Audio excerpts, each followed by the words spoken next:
आज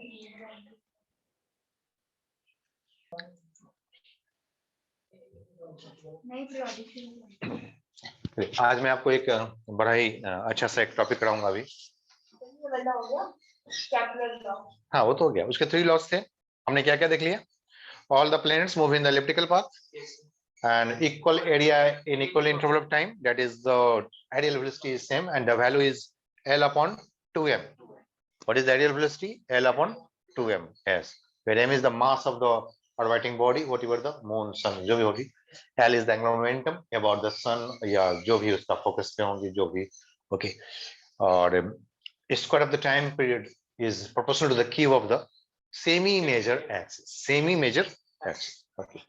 तो ये तो कैपिटल लॉ था, सिंपल था, इस पे बेस्ड जो क्वेश्चन होंगे कर लेंगे। और इसेंट्रिसिटी इलिप्टिकल पाथ पे बेस्ड बहुत सारे कल हमने क्वेश्चंस किया था, तो वहां से आइडिया हो गया कि कैसे ये सारा कुछ कर लेना है। Is it okay? आज मैं एक बहुत ही इंटरेस्टिंग टॉपिक पे लेके चल रहा हूँ और वो है the field inside the cavity, the field inside the cavity in the solid spherical mass, in the solid spherical mass. Okay, the field inside the cavity is very important.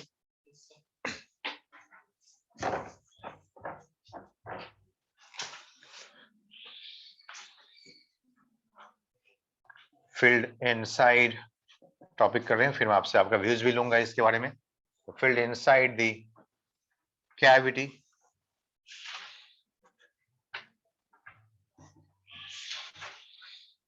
Charge वाले case में भी इसी तरह से use करना पड़ेगा वहां पे आपको।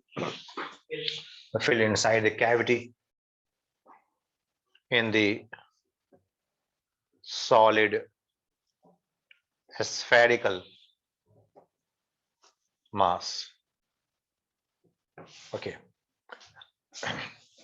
मैं सबसे पहले एक बड़ा सा स्फीयर फॉर्म कर दूं यहाँ पे, और स्फीयर क्या नाम बता दूं कि भाई एक स्फेरिकल मास है, एक सॉलिड स्फेरिकल मास है। सपोज एक अर्थ है या सॉलिड स्फेरिकल मास है, solid spherical mass and mass is of course m and the radius is r. So you can just see there is a radius r and this is the center. This is the center. मैं इसकी cavity की बात करूं तो we have the, अगर मैं यहाँ पे कहूं कि there is a concentric cavity, there is a concentric cavity, यानी कि दोनों का सेंटर सेम हो, तो can we form the concentric cavity here? Yes, पहले मैं यहाँ पे concentric cavity फॉर्म कर दूं। This is the concentric cavity. Both have the same center, है ना? So it is the cavity, it is the cavity and the cavity and this is the concentric cavity. Concentric cavity. Concentric cavity. So what about the field inside this concentric cavity? So I will ask to everyone. Oh, I just give you the answer. Okay. By mistake, I just give you the answer, but I still ask your views. Okay. So do you have believed that there should be E is equal to 0? The no field inside? There will be no field inside. एक cavity है, जैसे कि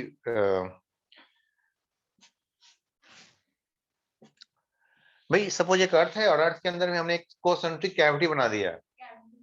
Hole, yes, of course. Cavity, the hole of the cavity inside the teeth, the hole inside the teeth. I don't have any cavity. Sir, cavities तो teeth में नहीं होती? हाँ, teeth में होती है। तो cavity मतलब एक खोखली जगह। हाँ, खोखली जगह, yes, of course, खोखली जगह, खोखली जगह मतलब खोखली जगह। There is no mass at all. इसके अंदर में कोई मास नहीं है, cavity है ना? It is also like donut. Donut के अंदर से जैसे चॉकलेट होती है, वो भी कैविटी है। हाँ बिल्कुल बिल्कुल बिल्कुल, ये कैलियर्स। ओके, नो प्रॉब्लम, कैविटी, ठीक है। ओके, सो इसके अंदर में जो फील्ड की जो वैल्यू होती है वो 0 होती है। The anywhere inside the cavity is 0, क्योंकि हम इसको जस्टिफाई कर सकते हैं by using the cell law, by using the cell law. हम यहाँ पे देखा था सेल लॉ की, okay what is the inside the cell, what is the field inside the cell? 0. So filled inside the concentric cavity is zero. Anywhere inside is zero. कहीं भी. Even at the center, what is the field? Zero. Okay, anywhere. Anywhere. Make it point. Anywhere inside only. Anywhere inside the cavity is zero. Not here. This is the cavity. यहाँ पे mass है. यहाँ पे इधर mass है भाई. This is the massive part. This is the massive part. ये mass को दिखाने के लिए उन्होंने थोड़ा सा ऐसे ऐसे कुछ लाइन ड्रॉ कर दिया. It is not the field. कुछ ऐसे मास फिल कर दिया. लो भाई तुम क्या हो? ये सब क्या है भाई? मासेस है. ये सब क्या है? मास. अब दिख रहा है कुछ? And there is a cavity. तो concentric cavity के अंदर में field की वैल्यू क्या होता है भाई? जीरो होता है. Okay. But now we will talk about the non-concentric cavity. We will form the cavity here. यहाँ पे हमने cavity form कर. ये concentric cavity नहीं है. इसका सेंटर कहीं और है. कहीं भी ले सकते हैं. हम यहाँ भी ले सकता हूँ. मैं यहाँ पे थोड़ा ड्रॉ कर दूं. थोड़ी सी टेढ़े में ड्रॉ करूं कि आपको ज्यादा अच्छे समझ में आए. इधर incline. This is the center. This is the O, and this is the center of the cavity C.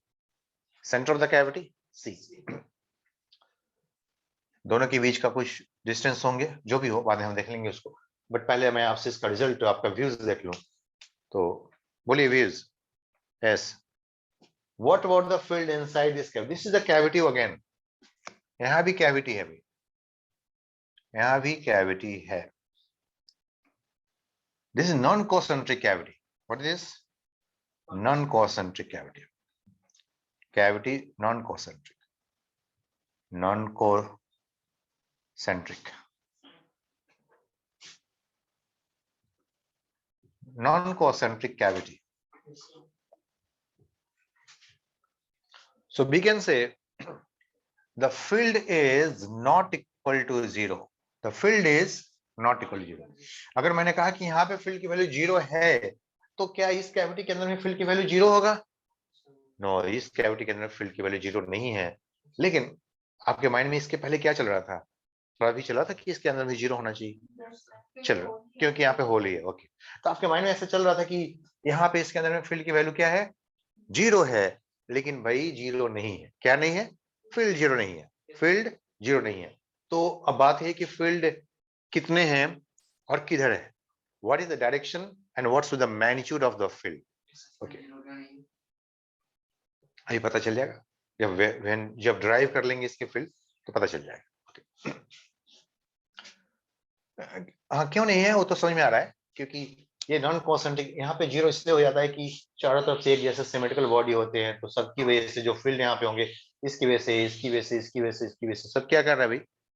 Cancel कर दे रहा है. सिमेट्रिकल ही है, सभी जगह पे इक्वल मास. लेकिन यहाँ पे क्या है? इसकी तरफ कम मास है, इसकी तरफ ज्यादा मासेस है. तो फिर वो कैंसिल तो नहीं हो पाएगा ना. Something, there should be something, there should be something. Okay. So जो सिमेट्रिकल सिचुएशन में ना कैंसिल्स होते हैं, दिस इज नॉन सिमेट्रिकल ना. This cavity is non symmetrical, no non-concentric cavity. So field is not equal to zero. Field is, सबसे पहले यहाँ पे क्या लिख दूं? Field is not equal to zero.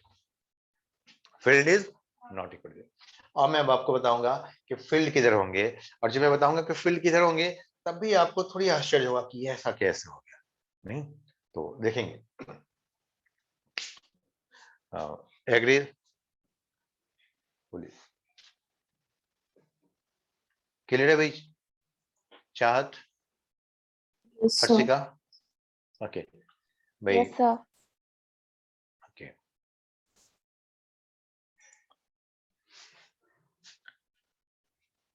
सो हमें देखना है कि इस कैविटी के इनसाइड फील्ड की वैल्यू और डायरेक्शन क्या है. तो भाई मैं कहूंगा फील्ड की जो डायरेक्शन है वो बड़ा ही अच्छा है. बड़ा ही अच्छा है. क्या अच्छा है? कि भाई इसकी फील्ड डायरेक्शन एक पर्टिकुलर डायरेक्शन में है. और वो डायरेक्शन आते हैं ऐसे, along the line joining the centers. Along the line joining the centers. नहीं? Agree? ओके. लेकिन आपको ये मालूम चलना पड़ेगा कि इसमें जितने भी फील्ड होते हैं ना, पूरा सभी जगह पे ऐसे फील्ड, यूनिफॉर्म फील्ड है. कैसा फील्ड है? यूनिफॉर्म फील्ड है। कैसा फील्ड यहाँ पे आएगा? Uniform field along the line joining the centers के parallel, के parallel, the field is parallel to the line joining the centers.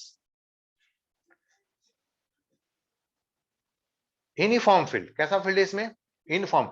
This is very important thing. There is a uniform field inside it. कैसा field है भाई? Uniform field. Uniform field inside the cavity and which is parallel to the line joining the centers, joining the centers, and direction is inward. Direction is inward. Outward नहीं है, किधर है? Inward. Uniform field inside the cavity which is parallel to the line joining the centers. यहीं से मैं यहीं पे लिख सकता हूँ, इनवर्ड लिख दूं यहाँ पे ऊपर में, एक ही साथ में सारा inward inform field, inward inform field along the line joining the center, parallel to the line joining the centers. ऐसे फील्ड है। तो सबसे पहले तो आपसे कुछ भी नहीं पूछेगा तो सबसे ये पूछा जाएगा, वन ऑफ द, क्या इसके अंदर में फील्ड की वैल्यू 0 है? तो आंसर इज नो। क्या इसके अंदर में फील्ड का वैल्यू नॉन यूनिफॉर्म है? नॉन यूनिफॉर्म है? नो, यूनिफॉर्म है। लेकिन क्या बाहर में आउटसाइड यहाँ पे कैसा फील्ड है? हेयर, इस जगह पे कैसा फील्ड है? तो इस जगह पे तो ऐसे ऐसे होते हैं, ऐसे होते हैं। क्या ये फील्ड यूनिफॉर्म है? No, it is the non uniform field. It is the, तो outside the cavity inside the body itself is the non uniform field. कैसा है? Non uniform field. लेकिन इनसाइड द कैविटी कैसा फील्ड है भाई? Uniform field. It is the non uniform field, non uniform field.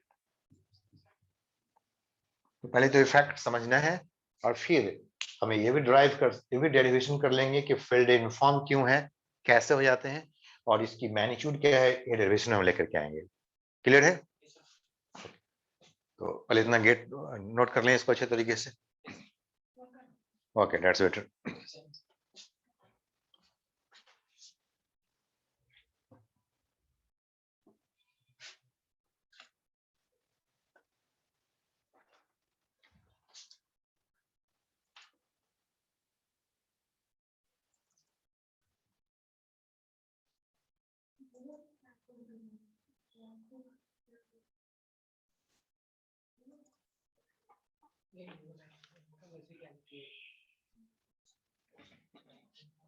Okay, हटा दें इस सब।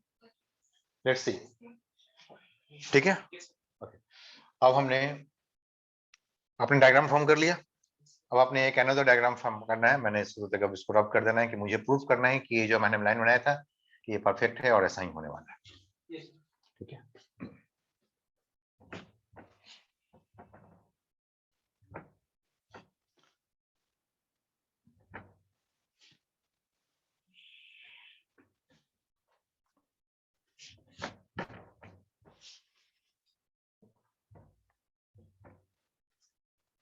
Okay,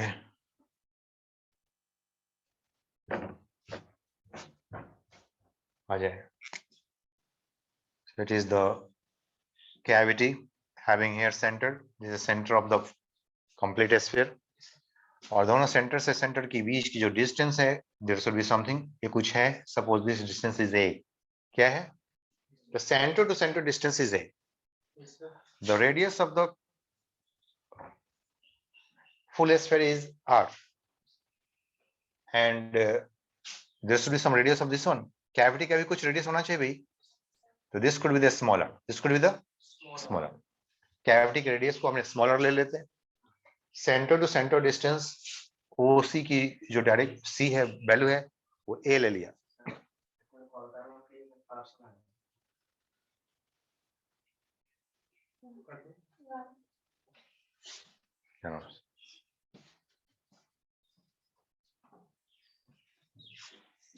And now we will consider one point here. एक पॉइंट ले लेते हैं, ठीक है? कहीं भी इस कैविटी में हम कहीं भी एक पॉइंट ले लिया, ठीक है? और हम सोचते हैं कि इस पॉइंट पे विदाउट, अगर इसमें कोई कैविटी नहीं होता तो फील्ड क्या होता?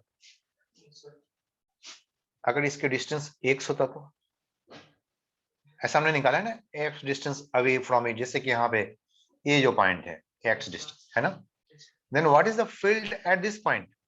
So we can say the field is inward. Field is inward. And what is the field? तो बोलेंगे it is the GS, बोलिए G capital M divided by RQ into X. X होते हैं.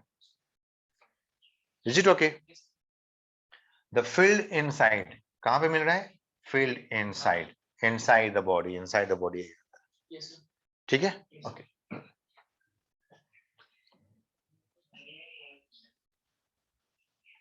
The total mass is m. Total mass क्या भाई? m है. अच्छा, okay. अगर इस कैविटी, जो कैविटी वाला जो पार्ट है, इसका भी तो कुछ मास होगा जो हमने निकाल रखा है. इस कैविटी का भी कुछ मास हमने निकाल रखा है. हमने उतना ही मास इसमें से फाइंड आउट हटा दिया है, इसमें से रिमूव किया है. What is the removed mass? What is the removed mass? बोलेंगे small m. क्या बोलेंगे इसको? Small m. But a small m can be calculated in terms of the radius. In terms of the radius, a small m can be equal to capital M divided by 4 by 3 pi capital R cube. ये हो गया mass per unit volume. इसमें हमने इसकी volume से multiply कर देना है, तो ये हो गया 4 by 3 pi small r cube. So it can be simplified m small r cube divided by capital R cube. This is the mass removed. This is the removed mass. This is the removed mass. Please have note. Okay. Note एक बार कर लेंगे, पहले हम बता दूं यहाँ पे एक एक करके. और मुझे इस पॉइंट पे, इस P पॉइंट पे, या इसको वो ले दिया, इसको दिस पॉइंट इज C, और इस पॉइंट को P बोल लेते हैं. That's it. इस पॉइंट को हमने क्या बोल देते हैं? P बोल दिया.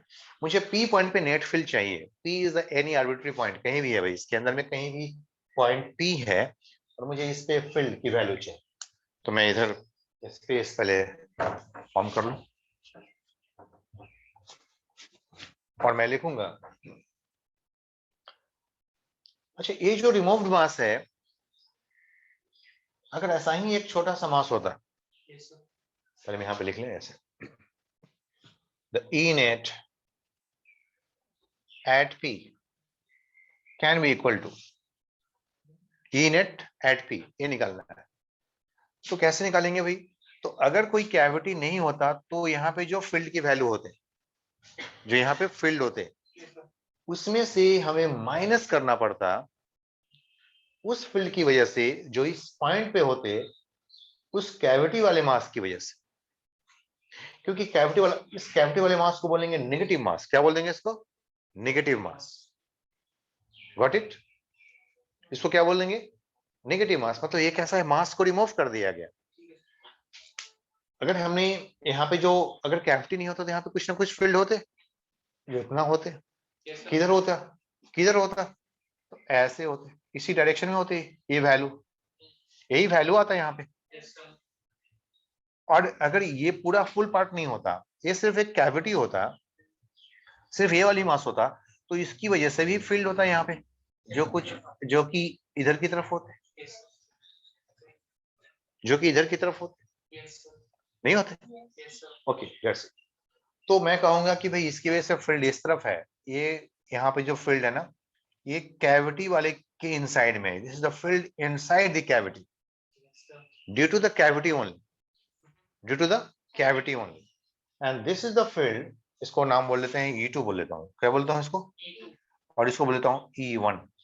E1 is the field due to the whole mass at this point. ठीक है. लेकिन यहाँ तो मास है नहीं भाई, यहाँ पे कोई मास है नहीं है. मास को तो हमने रिमूव कर दिया कैविटी वाले. तो मास को रिमूव कर दिया तो उसकी रिफ्लेक्टिव मास, मतलब इसका अपोजिट मास, यानी कि नेगेटिव मास, ऐसे बोलते हैं. reflective mass, opposite mass, removed mass. Got it? तो okay, what is the E net at point P? तो बोलेंगे E at the point P due to, at P लिखते हैं, at P, ठीक है, due to the whole mass M without cavity, without cavity, without cavity. लेकिन इसमें से minus करना पड़ेगा क्योंकि हमने, हमारा इफेक्ट तो कम हो गया। तो minus field at P due to the cavity only, cavity mass मतलब रिमूव्ड मास है ना, due to the removed cavity mass, removed cavity mass, due to the removed cavity mass, small m, ये वाली चीज क्लियर है? Okay, तो पहले इसकी मैग्नीट्यूड लिख ले यहाँ पे। इसकी मैग्नीट्यूड तो हमें दिख रहा है, इसकी मैग्नीट्यूड हमें दिख रहा है, यही है मैग्नीट्यूड इसका। So it is the G capital M by RQ into X। Direction इधर दिख रहा है, डायरेक्शन इसका यूनिट वेक्टर भी डाल लेते हैं इसमें, ये तो मैग्नीट्यूड आ गया ना यहाँ पे, यूनिट वेक्टर डाल, तो क्या बोलते हैं, पीओ वेक्टर, क्या डाल दें, पीओ की तरफ, पीओ कैप डाल देते हैं, पीओ कैप डाल देते हैं, यूनिट वेक्टर नहीं डाल दिया, पीओ, पी से ओ की तरफ, फिर माइनस कर लेते हैं। अब मुझे E2 की वैल्यू चाहिए, तो हाँ बोलना, G स्मॉल m, तो पहले मैं स्मॉल m लिख लेता हूँ, डिवाइड बाई स्मॉल r का Q जो इसका है, इनटू मतलब ये वाला डिस्टेंस, ये वाले डिस्टेंस, ये वाला डिस्टेंस को क्या बोलना है हमें? हाँ नहीं, मैं पहले बोल लेता हूँ, मैंने इंडिकेटिव फॉर्म में लिख लूँ, उतना कैलकुलेशन करने की जरूरत नहीं पड़ेगी हमें। तो ये हो गया ए पी, इस पॉइंट को हमने क्या माना है, सी माना है, सी, सी पी क्या बोल सकते हैं इसको, सी पी, इसको वाई मान ले, वाई, सी पी को वाई कर बोल देते हैं, C P is equal to Y, C P क्या है भाई, वाई, इसको हमने एक्स बोल दिया इसको, तो Y, C P is equal to Y, mind it, और डायरेक्शन बोल दो इसका, पीसी क्या है, क्या बोल देंगे इसको, पीसी क्या, ठीक है। अब मैं आप सबसे व्यूज ले लूं इसका, बोलिए, आप सबको तो ठीक दिख रहा है, हाँ बोलिए, चाहत क्लियर है भाई, ये यस सर, हट से का, यस सर, ओके, तो हमने ऐसे लिख दिया। अब हम इसको आगे बढ़ाते हैं, ठीक है, लिख लेते हैं यहाँ पे G capital M R Q X, अच्छा X into P O, X into P O को आप कुछ बोल सकते हो वेक्टर फॉर्म में, X इंटू पीओ क्या आपको बोल सकते हो, नहीं पीओ वेक्टर बस, पीओ वेक्टर बस, ठीक है, बिल्कुल, X into P O is equal to P O vector, simply P O vector, नहीं बोल सकते, हाँ बिल्कुल, और लिख सकते हैं minus G small m R Q, और y इंटू पीसी को भी कुछ बोल सकते हैं, क्या बोल सकते हैं, PC vector, it can be simply PC vector, got it, अच्छा एक इधर आ रहा है, एक इधर जा रहा है, अच्छा माइनस पीसी वेक्टर को भी कुछ बोल सकते हैं, क्या बात है, G M by R Q PO vector, और इस माइनस इंटू पीसी वेक्टर को ही कुछ बोल सकते हैं, G M by R Q into, उल्टा कर दें इसको, सीपी वेक्टर बोल सकते हैं, सीपी वेक्टर नहीं, ओके, अब हम स्मॉल m की जगह पुट कर सकते हैं values gm/rq po vector plus g, अब स्मॉल m की जगह पे capital M into rq, small rq cut हो जाएगा, डेट्स वेटर। वही तो चाहते थे कि वो कट हो भी जाए, बिल्कुल कट भी हो। और cp वेक्टर और स्मॉल r क्यूब कट हो गया, तो फिर हम लिख लें, हमारे पास फिर कॉमन बच गया। कितना अच्छा लगा, gm/r³ कॉमन हो जाएगा और मिलेंगे po vector plus cp vector या cp vector plus po vector. बात देखिए क्या बात है, po वेक्टर या बोलेंगे cp वेक्टर, इधर से cp vector plus this one is equal to co vector. क्या बोल सकते हैं इसको, co वेक्टर। और सी नहीं, क्या बनेगा वो, co वेक्टर। cp है, ये cp है, तो cp इधर हो गया, cp vector plus po vector plus po vector is equal to, यहां से स्टार्ट कर लिया, इधर पहले ऐड किया, इधर के, this is the resultant one, cpo co vector क्या हो जाएगा, that's better. The answer is so simple now, gm/rq into co vector, है कि नहीं। और co की मैग्नीट्यूड हमें मालूम है, a, co की मैग्नीट्यूड क्या पता है, a, so it can be written as gm/rq into a और co कैप। अब बोल सकता है इसको co cap towards the centre, बिल्कुल। अभी लिख देते हैं पहले, क्योंकि हमने कैप वेक्टर लगाना है, तो उसी से हमने आंसर कर दिया। तो देखो g कांस्टेंट सेंटर, ये cannot change, and rq constant is the constant term, it is independent of x, it is independent of x, it is a constant, it is a constant along co, along co हमारा proved हो गया। so constant vector, constant value along co के, so this is the uniform field। क्या था भाई, uniform field क्या है, gm/rq into a, बड़ा सिंपल तरीके से आ गया, है ना, बिल्कुल। Please have note. किसी कोई doubt,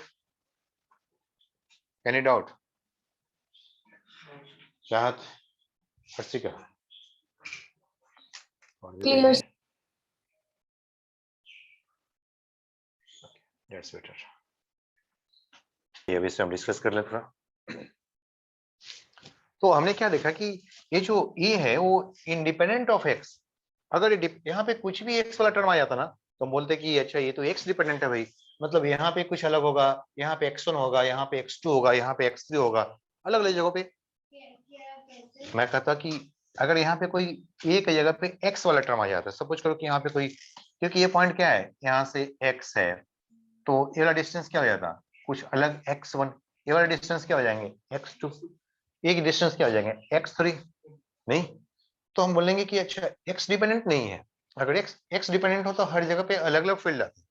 So since it is independent of x, so field is uniform. Since it is independent of x, क्योंकि x डिस्टेंस हमने आर्बिट्री पॉइंट का, हमने तो कोई भी पॉइंट ले लिया, that's why the field is uniform. तो लिख लें इसको, since the field is independent of x,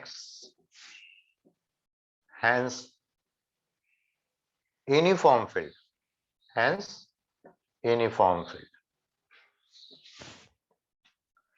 और ये जो कैप वेक्टर है, ये तो डायरेक्टली बता ही रहा है कि किधर भाई, along the line joining the centers, uniform field